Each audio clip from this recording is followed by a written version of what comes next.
Yeah. Okay. 3, 2, 1.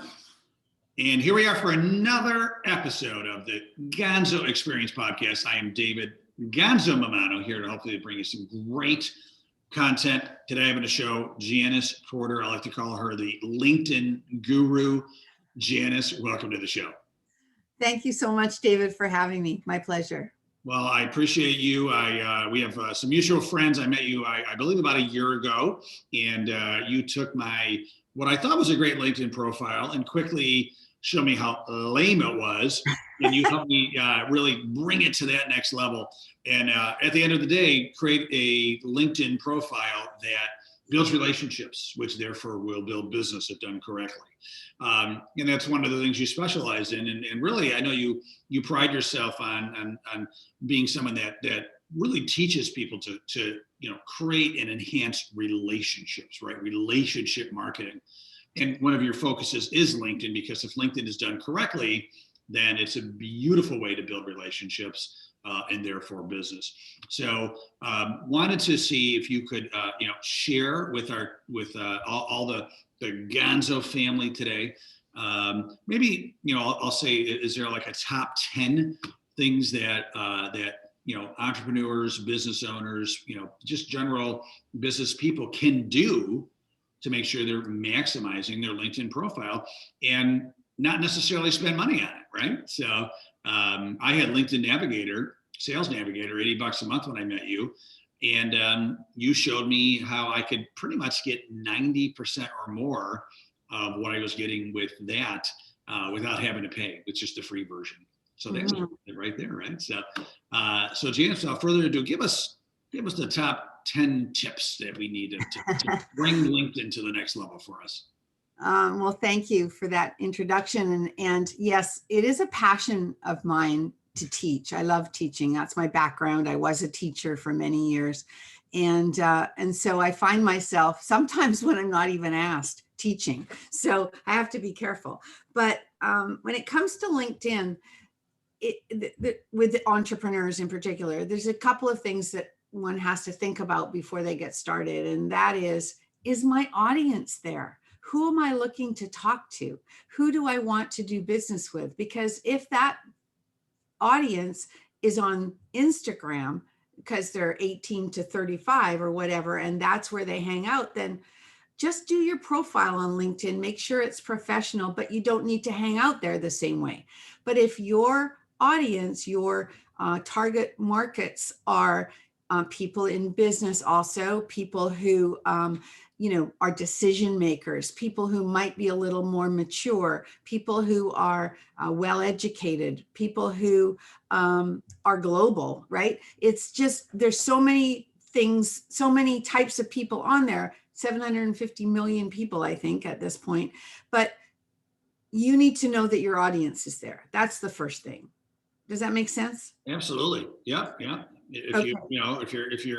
if you want them to come, when you build it, they need to be somewhere first, and you need to target them, right? So. Right. But then the other thing that I think people that is a misnomer is, okay, I'm going to build it and they will come. And that's not the case. And some people spend all their time with content. They plug content. They put it on their posts. They post all the time on their newsfeed, and it comes and goes like very quickly. And yes, there are ways that you can maximize that, and that is a big part of LinkedIn for certain individuals, certain industries, certain businesses, certain people who want to become influencers, let's say, in their field. But it doesn't start there. And I've seen people spend so much time on that and their profile is terrible. So yes, it starts with the profile.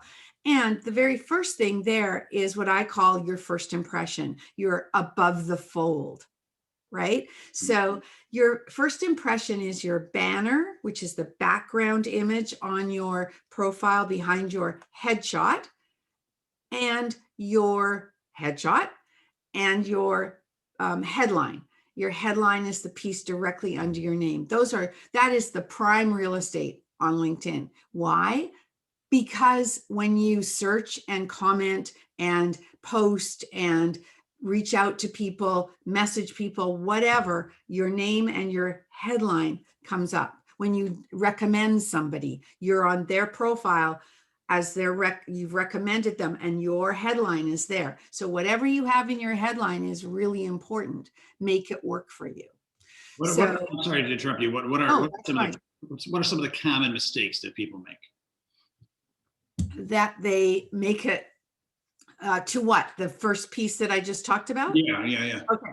So one of the things they do is they don't put a backdrop image. They leave it default. Second is they make it look like a billboard, which I think of realtors who use bus signs, right? And it's all about their image on the sign. I like to be a little more subtle, a little more classy. Than it's not an advertising piece per se, but it's a way to put it's a place to put your tagline and maybe your URL as well if you have a website, because it makes it easy for people to find you. Perhaps you mimic the colors on your website. People put headshots they put their logo instead of their own personal headshot. This is a personal profile, and that people want to see the whites of your eyes. They want to know that they can trust you to do business with. So it needs to be a head and shoulder shot, most definitely a professional one, if at all possible. One of the mistakes they make is they make it a selfie. No thanks, not on LinkedIn. It's a professional platform. So head and shoulders, whites of your eyes, not you sitting with not me sitting with my grandchild on my lap. Okay. It's a professional headshot. Yes, I've seen it all. And then for your for your headline, the mistakes they make is they don't use the maximum that you are allowed, which is 220 characters now. It used to be 120 characters when I trained you. It's now 220. So we might need to revisit it and see what else can you put there. It's not, I'm CEO of ABC company. It's not, I'm a mortgage broker at XYZ company, because this is your profile. So yes, you're a mortgage broker. Yes, you're a business owner, but what would people search for to find you? For me, LinkedIn trainer. They would search people words. You would be an accountant. You wouldn't put accounting, right? At ABC company, same thing. I'm a podcast host. That was something else I would put on my profile. And then I like to teach people how to put benefit statements or positioning statements. Okay, so that speaks to the problems you solve or the people you help. So mine says LinkedIn trainer, relationship marketing specialist, podcast host and guest, increasing your sales by building relationships online and nurturing them offline. Yeah, that speaks so much more to me than CEO of Janice Porter Incorporated, right? Yeah, So, exactly. what the heck is that? I don't know what that is, right? But no one's going to search for that, right? People may search CEO, but usually they want to sell you something. Yeah. Oh, yeah, sure. I've done it. So, yeah. Yeah. I mean, there's places to put that on your profile, but your headline needs to be more robust. Yeah. No, you had me change mine. I think I had, at the time, I think I had founder CEO of Avanti Entrepreneur Network. Yeah. And changed it to, I have to look it up again, but I'm going to look at you now and see what I've got here, what you have right now. Maybe you don't have that right now. Oh, no, you had me. I think you had me put podcast host, author, TEDx speaker. Yeah. Yeah. So now people are like, oh, okay, that's what he does, right? So. Yeah, there you go. Adjunct professor. Where do you? An adjunct professor. Oh, yeah. I'm kind of a big deal. Yeah. Okay, so here's the thing, just right now about yours. You've got podcast host, TEDx speaker, author, adjunct professor, but you still have probably 100 characters you can use. So why not a benefit statement that says something to the effect of, working with entrepreneurs nationwide to blah, blah, blah, or. Well, I might actually, add the exotic dancing piece of my portfolio to there. You could do that too. I'm very versatile. So. Yeah, there you go. Love it. You have a great headshot, though. I like that. Thank you. Very photoshopped. um, okay, so there's a new little piece on LinkedIn that sits right beside your name. Here's a Mhm. little freebie for people. It sits right beside your name, and it is you can't see it to make it happen on your desktop. You have to do it on your mobile phone, but then it shows up on all platforms, or all uh, not platforms, but all products, right? Your mobile products and your desktop.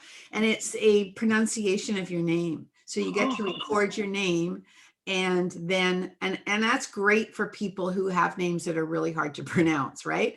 But it's also a fun piece to add. And so when you have it, you'll see on my profile, there's a little mic, or a little speaker next to my name. And if you click it, it says my name. It's me. Okay. Yeah. So And that's kind of fun. you record that on the mobile version. You could, that's where you do it. Yeah. Yeah. Yeah. And then it shows up everywhere. Oh, So very yeah. cool. Very good. All right. Well, those are some great, 1, 2, 3 punches to get started. Digging deeper, what other mistakes are people making, and what do you recommend that how they could bring those to a level that will get them more business and more relationships, I'll say. Yeah, so the heart of your LinkedIn profile is the about section. It used to be called the summary section. And there are many people who don't even have that filled out. Yeah. Wow. Okay. And then there's those who do, but it's their resume copied and pasted into that section. Mhm. So that is not what the about section is. It is not your resume. It is an opportunity for you to show your personality along with how you, because we're talking to entrepreneurs and business owners, and what problems you solve for whom, basically, how you help people. It's not, I've done this, I've done that, I'm the best at this, I've done whatever. It's, this is my passion, this is who I help, this is how I can help you. If you have these problems, you need me. Those kinds of things. I mean, I love working with people on this section, because what I do is really pull it out of them to put it on paper. And so we have fun doing it. I'm more of a do it with you than a do it for you person, but I've done it for people as well, or I've got them to start it. And then I think I did this with you. You wrote it and then I rewrote it because Yeah. right? So whichever way it works for people, I'm easy. It's just that we want to make sure that what's out there speaks to and attracts the right people. Yeah. Because then they self-select, right? They see your personality, they see your how you help people, and that's what they're looking for. So that's what it, and you have, sorry, you have 2,600 characters now. It used to be 2,000, now it's 2,600. That's about 750 words or something, maybe a little bit more. So there's a lot you can put in there. And I have a format that I go through with people to build it properly, or I think effectively. So Yeah, I think I don't know if you just invented a term or not, because there's they say done for you, but I like done with you. yeah, I like done with you. Yeah, because that's what you did with me. We worked on it together, right? And then you gave me a little homework that I Yep. did afterwards. But you helped me from soup to nuts with it, and it was helpful. We kind of did it together, kind of thought through it Yeah. together. Yeah, sometimes it's a back and forth. Sometimes people, I try to work the way people work best. Some people say, let's do it right now together. Some people say, let me go write something and then bring it back to you. So whatever works is fine. But the key about that, though, and this is an important point around my version of being a LinkedIn trainer, is that it's authentic, that it's organic, that it feels like a person. It's not just like that. And to do that, it has to be in first person. So resumes are usually in third person. So there's the difference right there, right? So it's first person, and it speaks to the work that you do. I think that if I could, I'll just move in. Well, actually, no. The next thing I want to just share with you is this new thing on LinkedIn called your featured section. That's been around for several months now, but it's great because if you are a writer of sorts and you write articles or blog posts that you want to draw attention to, or even a podcast episode that you want to draw attention to, you can add it to your featured section. And therefore which shows up just under the about section. And so people, like I put my podcast there so that people can click on it and go and, listen to my podcast. And I don't know if you have yours there or not yet, but No, I got to do that. yeah, so it should be. And any video is good there, any articles, that kind of thing. So keep it current though. The thing about it is if you write a longer post, like an article on LinkedIn that stays there, it's not just a news feed piece, then, and you want to feature it because it's current, you can put it into your featured section and then people can click on it and go right there. Oh, interesting. So that's kind of a couple months old. I got to check that out. That's awesome. Thank you. Yeah, so that's really a nice feature. And then what I do with people, those are the key pieces. And then we fill out as much as possible all the other sections that we can to round out the profile, not leaving out those things like the exotic dancer. We find a place for those things in your profile because maybe there's somebody who has that same interest, right? And that becomes the conversation starter. I, in my past, in my life, I'm surrounded by basketball. So for several, I still do it actually, except for COVID has stopped it this year, but I'm part of a Hall of Fame committee for the basketball in our province in BC in Canada. And so we get together usually once a year and see who is ready and eligible to be inducted into that Hall of Fame. So I have that on my profile somewhere down below. And somebody I talked to that I had just met, who's from somewhere North Carolina, I think he's from, and we were going to do his podcast. He saw that. And that was our start of conversation because he's a sports announcer kind of guy and basketball was his thing. So it could be that little piece that is minor to what you do, but it's a great conversation starter. And because I'm a relationship person, I'm always looking for ways to build a relationship. Yeah, yeah.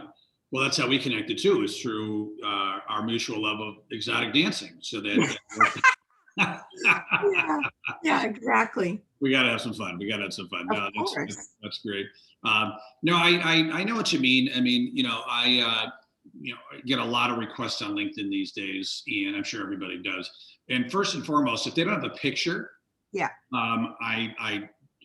don't think it's being shallow. It's just like, if I don't even know you and you're not going to show me a picture, like I'm not accepting you, right? Sorry, just to that point, I was going to say that, and that's interesting in itself because there's people who haven't taken the time to put a picture there. And then there's people who have a photo, but they've got their settings set up wrong and they don't know how to fix it and no one's seeing the picture. Oh, interesting. Yeah.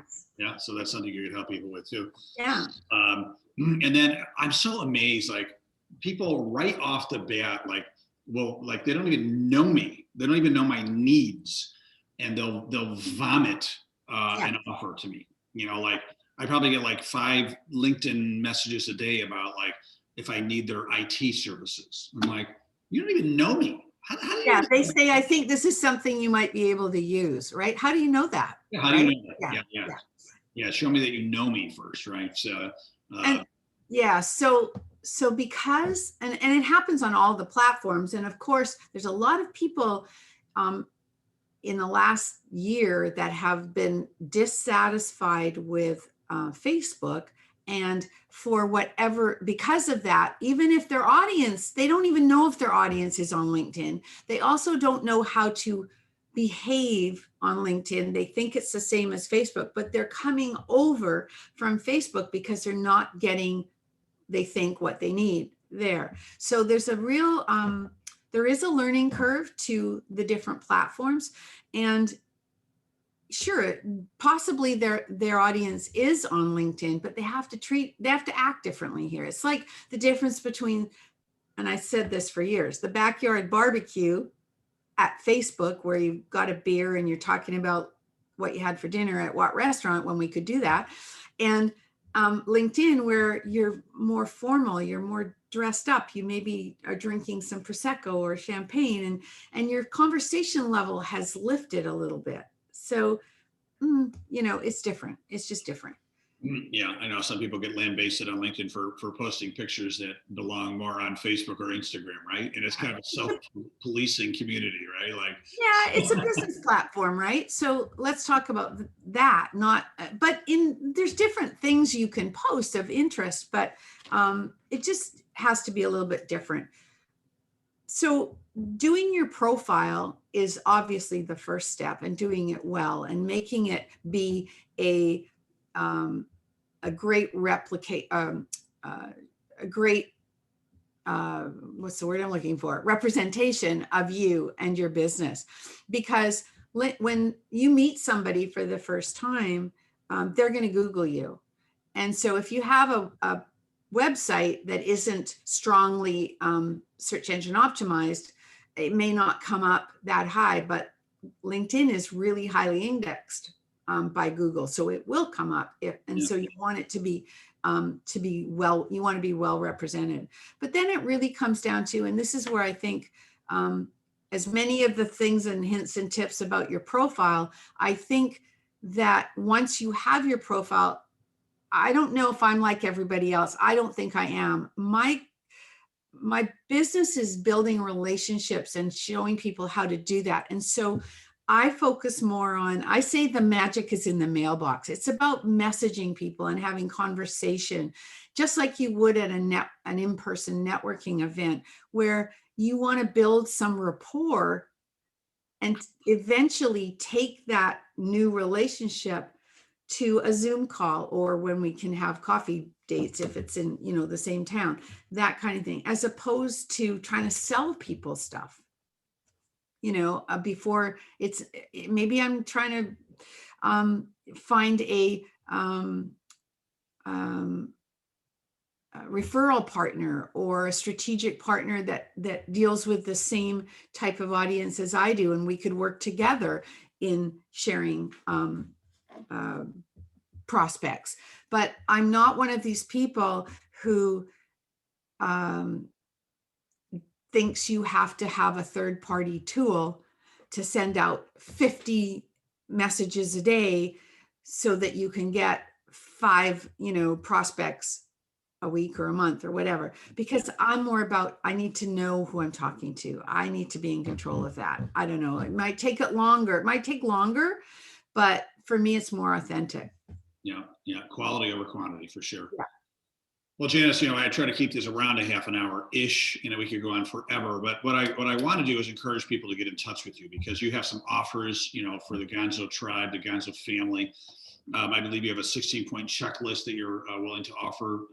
So tell us more about that. Anything else that you have for us, and where should they go to get it and contact you? Okay, so the easiest place is, number one, feel free to reach out to me on LinkedIn. Send me an invitation to connect. And when you do that, always send a personalized note that says, hey, heard you on David Mamano's Gonzo podcast.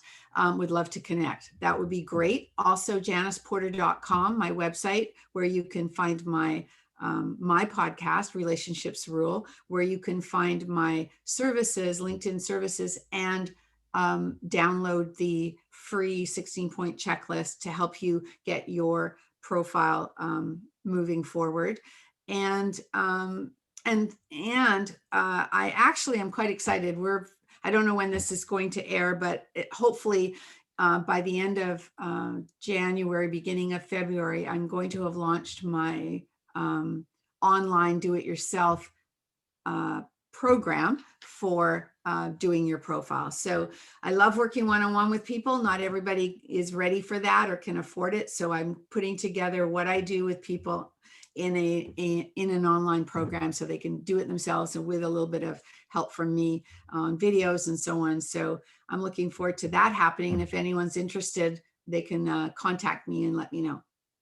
Excellent. Well, that allows you to help you scale your content, right? I mean, it's always Yeah, absolutely. one we can get from you. So, all right, Janice. Well, thank you so much for being a guest again. This is the second time on the show, and but I want to have you on the show because LinkedIn, as you mentioned a couple times already, it's changing. Always new things to do, new additions, new products, new features. So thanks for keeping us updated. Totally appreciate it. And Janice, I wish you the best year ever as we're getting into 2021. And I'm wishing people a tolerable year after last year. If we at least have a tolerable year, we'll be happy, right? So Janice, thanks again. Appreciate you, and I wish you continued success. Thank you so much. My pleasure, David, as usual. And thank you, Gonzo family. Always appreciate you listening. And please come back. We'll have a new episode every Wednesday. Hope you've downloaded it to your favorite podcast app because you get a new notification every Wednesday morning about our new episodes. Thank you so much, everybody. Have a great day and stay awesome.